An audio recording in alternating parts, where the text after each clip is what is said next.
ബി.ജെ.പിയുടെ മൂന്നാം സ്ഥാനാർത്ഥി പട്ടിക പുറത്തിറക്കിയിരിക്കുന്നു. തിരുവനന്തപുരത്ത് കരമന ജയന്തനെയാണ് സ്ഥാനാർത്ഥി. അരുവിക്കരയിൽ വിവേക് ഗോപൻ, കോവളത്തെ ടി.എൻ. സുരേഷ് തുടങ്ങി 11 സ്ഥാനാർത്ഥികളെയാണ് പ്രഖ്യാപിച്ചിരിക്കുന്നത്. വിഷ്ണുപ്രസാദ് ചേരുന്നുണ്ട്. വിഷ്ണു, പ്രധാനപ്പെട്ട കാര്യം തിരുവനന്തപുരം സെൻട്രൽ സ്ഥാനാർത്ഥി ആരെന്നുള്ളതായിരുന്നു.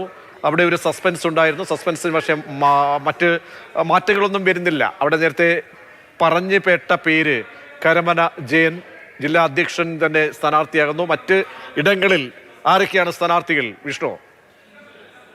പ്രജീഷ്, ഇപ്പോൾ പ്രഖ്യാപിച്ച 11 പേര് ഉൾപ്പെടെ 97 പേരുടെ പട്ടികയാണ്, അല്ലെങ്കിൽ 97 പേരുകളാണ് ഇതുവരെ ബി.ജെ.പി പ്രഖ്യാപിച്ചിട്ടുള്ളത്. മൂന്നാം ഘട്ട പട്ടിക കൂടി പുറത്തു വന്നതോടെ തിരുവനന്തപുരം ജില്ലയിലെ പ്രധാന മണ്ഡലങ്ങളിൽ ആരെല്ലാം മത്സരരംഗത്തുണ്ട് എന്നത് സംബന്ധിച്ച് ഇപ്പോൾ ഒരു ചിത്രം വ്യക്തമാവുകയാണ്.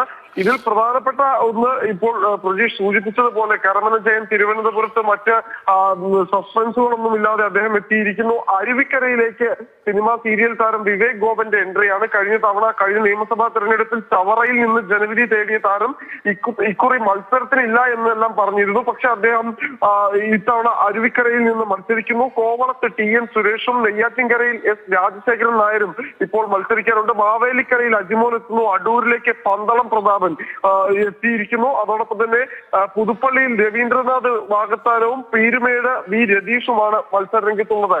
ഇന്ന് ഇപ്പോൾ അല്പസമയം മുൻപ് വരെ വലിയ രീതിയിൽ ചർച്ച ചെയ്യപ്പെട്ട പേരാണ് സിനിമാ താരം കൃഷ്ണകുമാറിന്റേത്. കുടുംബസമേതം പ്രധാനമന്ത്രി നരേന്ദ്രമോദിയെല്ലാം അദ്ദേഹം സന്ദർശിച്ചതോടെ ഈ വരുന്ന സ്ഥാനാർത്ഥി പട്ടികയിൽ ഒരുപക്ഷെ അദ്ദേഹത്തിന്റെ പേരുണ്ടാകുമെന്ന് ചില അഭ്യൂഹങ്ങൾ ഉണ്ടായിരുന്നു. പക്ഷെ ആ തരത്തിലുള്ള അഭ്യൂഹങ്ങൾക്കൊന്നും ഇടയില്ലാതെയാണ് ഇപ്പോൾ 97 അംഗ പട്ടിക ഇതുവരെ ബി.ജെ.പി പുറത്തിറക്കിയിട്ടുള്ളത്. അവസാനം വന്ന 11 പേരുടെ പട്ടികയിലും കൃഷ്ണകുമാർ ഇടം പിടിച്ചിട്ടില്ല. ഇതോടെ ബി.ജെ.പിയുടെ ഭാഗത്തു നിന്ന് എൻ.ഡി.എ സ്ഥാനാർത്ഥികളുടെ ഒരു അന്തിമ ചിത്രത്തിലേക്ക് എത്തിയിരിക്കുകയാണ്. പ്രജീഷ്, ശരി, വിഷ്ണുവാണ് ഡൽഹിയിൽ നിന്നും വിവരങ്ങൾ നൽകിയത്.